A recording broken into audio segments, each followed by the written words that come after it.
Oh, no. Okay, I That, get that's that. just I get like, that. I'm not. I want to be yeah. clear. I'm not about to challenge your religion, but I'm Yeah. challenging the thought process. I Okay. guess through the religion, Sure. because why would you need to get married in order for that to happen?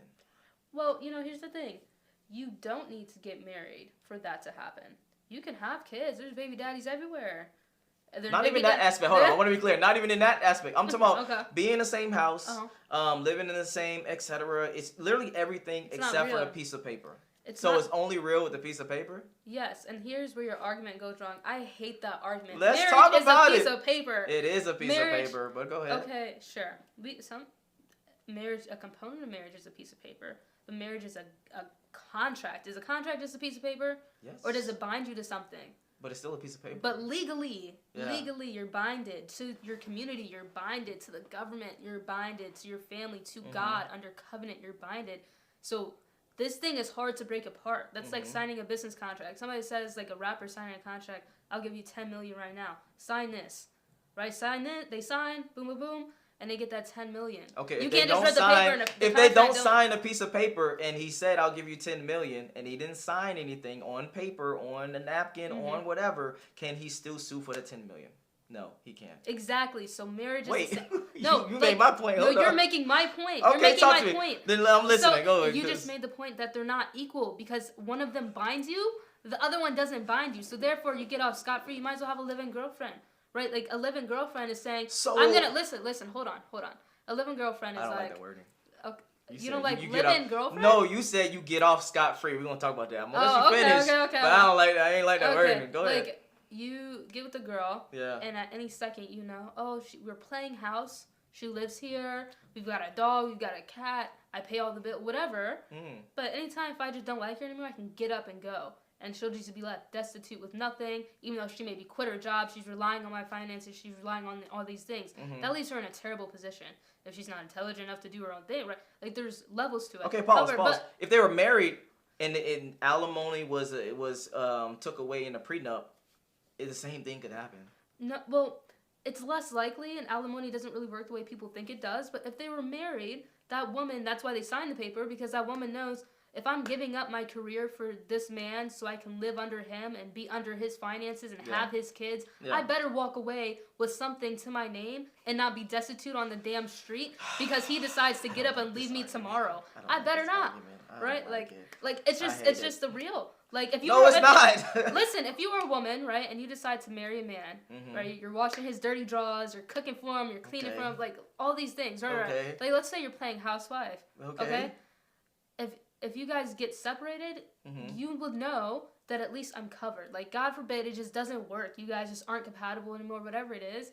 You can say, okay, we didn't work out, but I know financially, because I was off the job market for the past 15 years, that I have something to lean back on versus going out there and having to start from the beginning at McDonald's. Right? That's the type of covering marriage gives people. That's why people do it. Now, if you get just a living girlfriend and he decides to walk away, he just walked away, girl. You just wasted your life.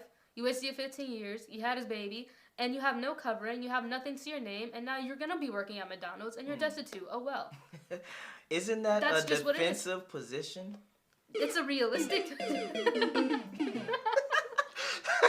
Isn't that a defensive position? Hold on, one more time for the camera.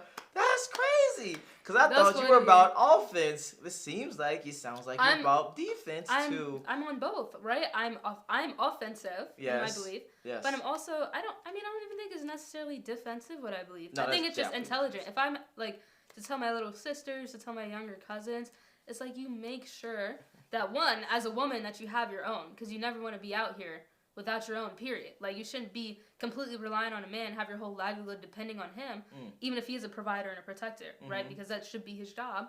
But, if you don't have your own, you're going to be in trouble, so don't be in that position in the first place. But, okay, do you think that men leave women like that? What percentage of women leave men? I don't know the percentage, but I know women leave men way more than men leave women. But women are more typically the type to deal with and deal with and deal with and deal with until they can't anymore. And then she says, I'm gone. And then the man's like, oh my gosh, deal with what exactly? Like, if you think about infidelity, right? A guy will cheat all day, man. Up and down this the street. This argument is garbage, and here's why. That's like third or fourth on the list. That's like third or fourth on the list. No, number one was reconcile differences or some shit like that. Number two was finances. Number 3 or number 4 might have been cheating, etc. Okay. It wasn't even number 1 and number 2. So that's why I don't like this argument, because the notion here is that you're playing defense on something that you don't even have to really worry about, because most men don't leave most women. It's women that leave men. Yeah, but you have to think of the what if. Like, life is not guaranteed, and you have to play. Everybody's got to play their part, which means 9 times out of 10 people are like, men are trying to protect themselves, cover themselves, be the best for themselves. Women ought to do the same thing, and that thing for women is getting a ring.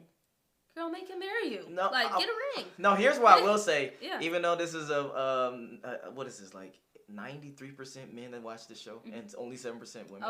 I will definitely say yes. If I was going from that perspective, yes, I would definitely get married. If you're a woman, go for marriage. Do not have a kid until you get married, etc. I agree 100%. Even if you're not too much religious, I would still say opt in for marriage because it protects you. Yeah, exactly. But from our perspective, don't unless you're a dude that's maybe she has more money than you, or you're trying or you're trying to get her in the country, or something that benefits you.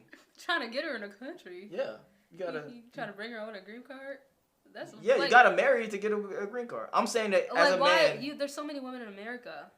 Wait, hold on. Why would you try to? Why would you? Because men. Oh, we about to go to a whole nother. I might have to stop this video and go to a whole nother video. Okay. Because this is lit. Hold on, no, we have a good conversation. We have a great conversation. Yeah. But yes, I'm just laying out different advantages of why a man would get married. For just the sake of the woman, I don't think that's an advantage, and I think low key you're a simp. If you are becoming a monogamous person because of her sake, I think that's simp behavior, point blank period. Really? Now, if you yourself want to be monogamous because you love this woman, you want to be only with her and she only want to be with you, and y'all both agree with that, cool, you're not a simp. But if you are being monogamous out of necessity, you're a simp, bro. Point blank period. You say out of necessity, you're saying like this guy, like he has no other option? Yeah, meaning like, hey, the only reason I can get her to be monogamous to me is for me to be monogamous to her. I don't think I don't think you should come from it from that angle. Point blank period. Why? I think it should be because the woman is just naturally monogamous. And you yourself are like, you know what? That's what she wants, and she's a great woman. She's feminine. She's submissive. She's naturally monogamous. She's not out here being a hoe, etc., etc., etc. I love this woman. I want to give her what she wants because she's been giving me what I want. Then by all means do so. But if you yourself are saying, oh, I don't want you out here in these streets. I don't want you fucking these dudes or going to parties, etc. I'll be monogamous to you. Or let's get in a relationship. No, you're something. I mean, like, what's the difference? Like, don't you only want to take a girl off the streets that you feel are doing those things? I mean, are you out here cuffing hoes? Is that how this... Do you know most men are out here cuffing hoes? Really? What the fuck? Hell yeah. What? You don't think... Hold on. I want to be clear. You don't think that most men cuffing hoes? I don't know. I mean, I'm not a guy. But the people people I'm around are pretty quality. So this stupidity that happens. That's crazy. There's so many men out here covering hoes. It's an epidemic. Number one, it's an epidemic of hoes. You call it an epidemic. it's an epidemic. Because think about OnlyFans industry. Think about how many men are simps now. Think about how many men are literally catering and pedestizing women, etc. Right. No, bro. It's about you and what you want versus about what she wants. Well, and that's all I'm saying. But like y'all red pillars are teaching these guys that. Teaching us what? Teaching them what? 50 women.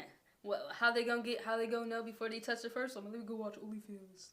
Right? Wait! Like, listen! You said, hold on. You just made a claim. I want to clarify your claim before we even continue talking. You're saying that red pill people are telling men to subscribe to OnlyFans? No, I mean, I'm saying in retrospect, if you're looking at the funnel, the chain of events that happened, red pillar is like the beginning of the red pill life. Okay. Well, they don't have access to the women that they want to have access to, so they come and find out how.